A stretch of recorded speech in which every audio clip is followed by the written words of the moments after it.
5 minutes dans le feu pour s'assurer que le cœur de la pièce atteigne la même température que sa surface. Si la soudure était défectueuse, l'enveloppe de protection s'ouvrirait prématurément et la trousse de métal s'effondrerait. Cody obtint lui aussi une excellente température de forgeage.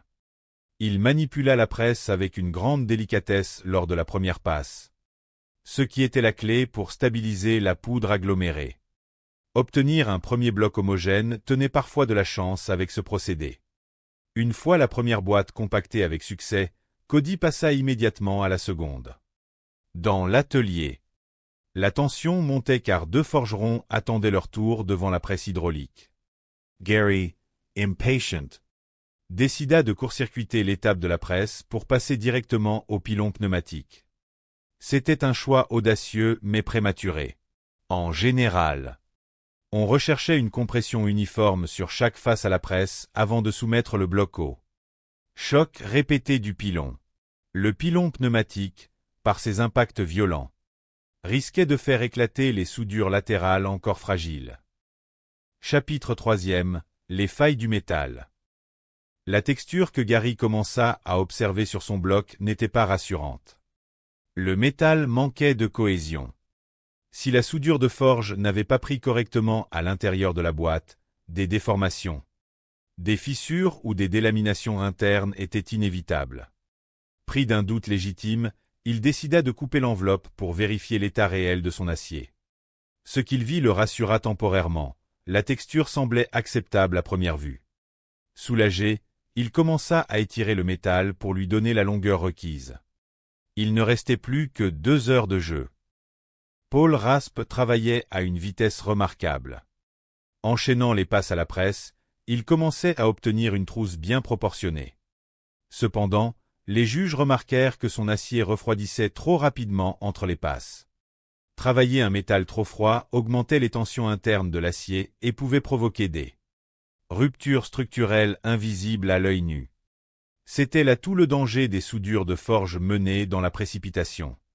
La principale crainte de Paul était de se focaliser excessivement sur une lame et d'oublier la seconde dans le four, au risque de la brûler. Malgré cela, le profil de ses pièces restait propre et il put entamer la phase de mise en forme. Le métal bougeait bien sous le marteau. Paul commença à rabattre les pointes pour donner à ses couteaux un profil en pointe tombante. Un choix idéal pour les tâches de perforation et de coupe régulières. Il finalisa les extrémités, prépara ses gabarits et commença les moulures. L'acier prenait une forme définitive. Cody, de son côté, attendait d'avoir étiré son acier sur une longueur suffisante avant de former les pointes de ses couteaux. Son aisance face aux machines impressionnait l'assistance. Les juges savaient par expérience qu'il fallait se méfier des candidats d'apparence calme, car ils révélaient souvent une grande force de caractère dans les derniers instants de la compétition. La symétrie des 2 lames constituait la principale difficulté de l'exercice. Puisque les couteaux devaient être identiques, il fallait appliquer exactement les mêmes gestes sur chaque pièce. La première billette de Cody se montrait récalcitrante, mais il parvint à en maîtriser le profil. En revanche, la situation de Gary se compliqua soudainement. Une ligne sombre et distincte apparut au milieu de sa lame. C'était le signe indubitable d'une zone où la soudure n'avait pas tenu en profondeur. Si cette fissure n'était pas éliminée ou comblée par une forge intensive, l'intégrité de l'arme serait compromise et l'élimination deviendrait inévitable. Recommencer à zéro était totalement exclu par le manque de temps. Entre la chaleur étouffante de l'atelier, le stress de l'examen et le décompte implacable du chronomètre, Gary devait trouver une solution de secours immédiate. Les délaminations apparaissaient au pire moment. Il alternait ses regards entre la pendule et son morceau de fer. Pour tenter de sauver sa place, il décida de meuler la zone fissurée en espérant faire disparaître la faille profonde. Si le meulage était trop prononcé, il risquait d'introduire une contamination d'acier doux ou de fragiliser irrémédiablement le tranchant. Ce n'était pas une solution idéale, mais cela lui permettait au moins d'attaquer la mise en forme des soies. Le présentateur annonça qu'il ne restait plus que 60 minutes. Travailler sur 2 couteaux en parallèle exigeait une concentration absolue. Les soies de Paul étaient prêtes, et il s'attaqua à la définition des pointes. Pour garantir une symétrie parfaite, il utilisa une technique éprouvée. Il prit la première billette dont le profil lui convenait, en traça le contour exact sur la seconde à l'aide d'une pointe à tracer, puis meula l'excédent. Cette méthode lui donnait l'assurance d'obtenir 2 silhouettes superposables. Confiant dans le rendu esthétique de son travail, il prépara ses pinces pour l'étape cruciale de la trempe. Chapitre 4. L'épreuve du feu et le premier verdict.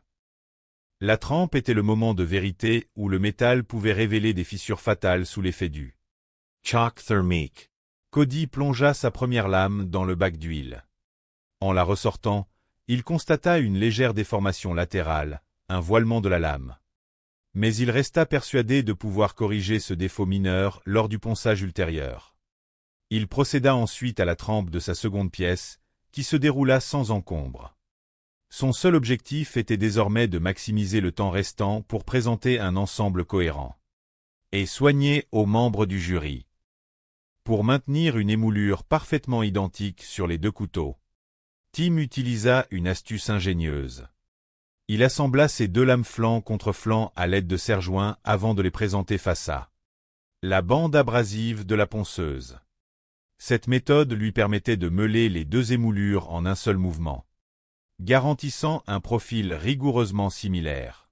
Connaissant les attentes du juge métallurgiste, qui chercherait à éprouver la résilience structurelle des armes, Tim décida d'accorder un soin particulier au traitement thermique afin de rendre l'acier le plus tenace possible. Il plongea sa première lame dans le liquide de trempe. Le résultat fut impeccable. La seconde suivit le même chemin avec un succès identique. En tant que cadre dans une grande entreprise, Tim avait appris à canaliser le stress des objectifs à court terme. Son passé de footballeur professionnel lui avait également enseigné la gestion de la pression devant un public nombreux. Cette confiance en ses propres capacités l'aidait à prendre des décisions rapides et tranchées. Contre toute attente, Gary parvint lui aussi à extraire 2 silhouettes de couteaux à partir de ces blocs pourtant fissures. Il procéda à la trempe de sa première lame. À l'écoute du métal, il ne perçut aucun tintement suspect ni aucun bruit de rupture interne. Ce qui était un excellent signe. Ses lames étaient loin d'être parfaites. Mais sa priorité absolue restait de présenter 2 objets finis, sans s'attarder sur les défauts esthétiques de surface. Paul Raspe effectua à son tour la trempe de ses couteaux. L'acier réagit sainement, sans révéler de défauts majeurs. Après un bref passage sur la meuleuse pour nettoyer les calamines de trempe, il posa ses outils. Le compte à rebours final retentit dans l'atelier. 5, 4, 3, 2, 1. Le temps imparti était écoulé. Les forgerons durent couper l'alimentation de leurs machines et déposer leurs ustensiles sur les établis, malgré les obstacles techniques rencontrés par les uns et les autres. Chacun avait réussi à mener la tâche à son terme.